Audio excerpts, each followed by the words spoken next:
దాని యొక్క లక్షణాలు ఏముంటాయి దాని గురించి చెప్పేదాన్ని భాష లక్షణాలు అంటాము.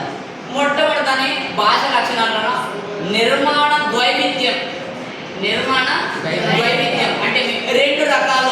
అది నిర్మాణం ఎలా ఉంటుందంట, రెండు రకాలు ఉంటుంది. ద్వైవిధ్యం రెండు రకాలు ఉంటుంది.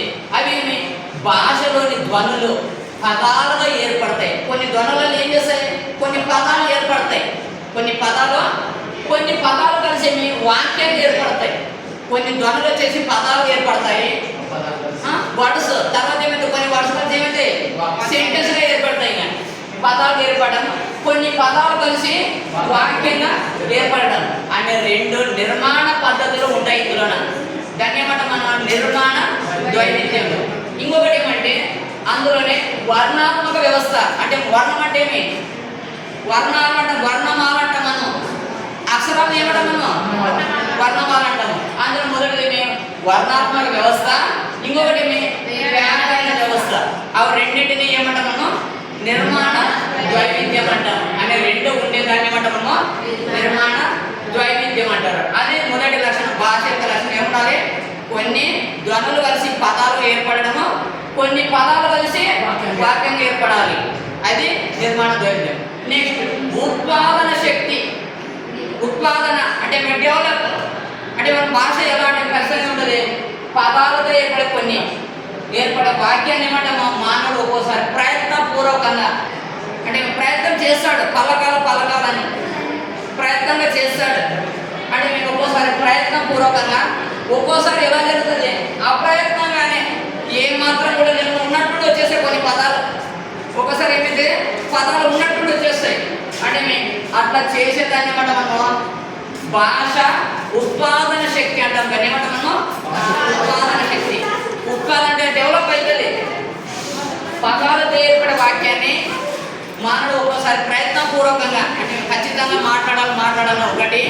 ఇంకొకటి ఇంకోసారి ఏమవుతుంది అప్రయత్నంగానే ఎవరు చెప్పాల్సిన అవసరం ఉన్నట్టుండి అదే పదము బయటకు రావడం.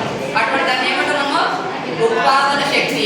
ఇంకొకటి ఏమిటి, పసిపిల్లలు కూడా ఈ ఉత్పాదన శక్తి వల్లనే మనకి భాష అనేది వస్తుంది. అది ఎలా అంటే కొంతమంది పదాలు ఒక చిన్న పదం ఒక సెంటెన్స్ చెప్పినా ఆవు గురించి మొత్తం చెప్పినామనుకో, ఆ ఆవు గురించి చెప్పినట్టు వాడు ఒంటె గురించి చెప్తాడు, తర్వాత గుర్రం గురించి చెప్తాడు, ఏదని చెప్తాడు. ఇంకా చెప్పడం లేదా అంటే ఆ రకంగా భాష అనేది ఉత్పాదన శక్తి అనేది రెండో లక్షణం ఇది.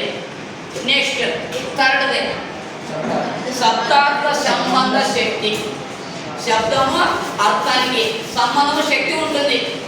శబ్దానికి అర్థానికి భాషలోని ప్రతి పదానికి అర్థం ఉంటుంది. ప్రతి పదానికి అర్థం ఉంటుందా, కానీ అన్ని ధ్వనులు ఉండవు. ధ్వనులు ఉంటాయా, శబ్దాలు ఉంటాయా, కానీ పదానికి మాత్రం ఖచ్చితంగా అర్థమే ఉంటుంది. ప్రతి పదానికి కూడా ఉంటుంది అర్థం ఉంటుంది. అంటే మీ శబ్దానికి అర్థానికి ఉండే సంబంధమే, శబ్దానికి అర్థానికి ఉండే సంబంధం ఏమంటాము శబ్దార్థ సంబంధ శక్తి అంటాము. వైయాకరణలు ఖచ్చితంగా ఏమిటిది, పదానికి మనం అంటున్నాము మహేశ్వర సూత్రాలని. మహేశ్వర సూత్రం అంటే శివుడు డమరుకం ద్వారా మోగించినప్పుడు 14 సూత్రాలు వచ్చినాయంట. 14 సూత్రాలు అదే అచ్చులు హల్లులు. వాటిని దానికి ప్రతి పదానికి ఈశ్వర సంకేతమైనటువంటి శక్తి ఉందంట. అందుకని దీన్ని ఏమంటాము శబ్దార్థ శక్తి అంటాము. నెక్స్ట్ వక్తృ శ్రోత్ర విపరిణామం. వక్తృ శ్రోత్ర విపరిణామం. వక్త అంటే ఎవరు, వినేవాడు. శ్రోత అంటే వక్త అంటే మాట్లాడేవాడు, శ్రోత అంటే వినేవాడు. వక్తృ శ్రోత విపరిణామం. ప్రతి మనిషికి భాష సంబంధంగా ఒకటి మాట్లాడగల శక్తి ఉంటుంది, రెండోది ఇతరులు మాట్లాడితే అర్థం చేసుకునే ఒకటి మాట్లాడగల శక్తి ఉంటుంది, ఇంకొకటి ఇతరులు మాట్లాడితే అర్థం చేసుకునే శక్తి కూడా ఉంటుంది. అదేమిటని వక్తృ శ్రోత విపరిణామం అంటారు. వక్తృ శ్రోత అంటారు. నెక్స్ట్ ప్రత్యేకత. అంటే మీకు అర్థమైంది కదా, వక్తృ శ్రోత మాట్లాడగల శక్తి ఉంటుంది, ఇతరులు మాట్లాడితే అర్థం చేసుకునే శక్తి ఉంటుంది. దాన్ని ఏమంటామా వక్తృ శ్రోత విపరిణామం అంటారు. నెక్స్ట్ ప్రత్యేకత. మనుషులు భావాన్ని వ్యక్తీకరించే సందర్భం ప్రతిక్రియ. ప్రేరణ ప్రతిక్రియ అంటే మనం ఏదైనా మాట్లాడుకో రెస్పాండ్ అనేది రావాల్సిందే. రెస్పాండ్ వస్తాము, దాన్ని ఏమంటాము ప్రతిక్రియ అంటాము. ఏదో ఒకటి తిన్నామనుకో ఏం చేస్తారు, ఏం సార్ అని తింటావు అంటారు. దాన్ని ప్రేరణ ప్రతిక్రియ. కొంచెం ఉందా లేదా చదవాలని తెలియదు అన్నామనుకో మీరేం చేస్తారు, లేదు చదువుతాం. దాన్ని ఏమంటాము ప్రతిక్రియ. రెస్పాన్స్ అంటే రెండు జరుగుతాయి, ఈ రెండింటికి దగ్గర సంబంధం అనేది ఉంటుంది. అన్నం పట్టిస్తున్నాం రండి అన్నం అనుకో మీరు ఏం చేస్తారు, అందరూ వస్తారా? తెలుగు కాబట్టి వాళ్ళు అందరూ వస్తారు. తెలుగు కాకుండా వేరే భాష వాళ్ళు ఉన్నారనుకో వాళ్ళకి అర్థమవుతుందా? అర్థం కాదు. దాన్ని ఏమంటాము ప్రత్యేకత అంటాము. ప్రేరణ ఉండాలి, ప్రతిక్రియ అని ఉండాలి. దీన్ని ప్రత్యేకత అంటాము. నెక్స్ట్ ప్రేరణ దూరత. ప్రేరణ అంటే మోటివేషన్ కాదు. మానవుడు తన మనసులో కలిగే భావాలను వ్యక్తీకరిస్తాడు. మన మనసులో ఉన్న భావాలను ఖచ్చితంగా వ్యక్తి చెప్తాం మనం ఏదైనా కానీ. అతడు కేవలం వర్తమాన విశేషాలే కాకుండా అంటే ప్రెజెంట్ కాబట్టి ప్రెజెంట్ ఒకటే కాదు, ఫ్యూచర్ తర్వాత ఏముంది పాస్ట్ రెండింటిలో కూడా అంటే అతడు కేవలం వర్తమాన విషయాలే కాక భూతకాలము భవిష్యత్ కాలం సంబంధించినవి ఏ విషయాలైనా వ్యక్తీకరించబడ్డు. గత చరిత్ర గురించి మొత్తం మాట్లాడగలరు, వచ్చే చరిత్ర ఎలా ఉంటుందో కూడా చెప్పగలం మనం. నెక్స్ట్ సాంస్కృతిక ప్రసరణ.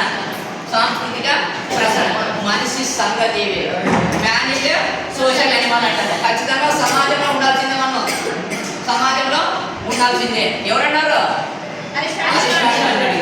ఆ సంఘంలోని ఆచార వ్యవహారం మనం పాటిస్తాము. ఆ పండుగ ఈ పండుగ మనం చేస్తున్నాం లేదా?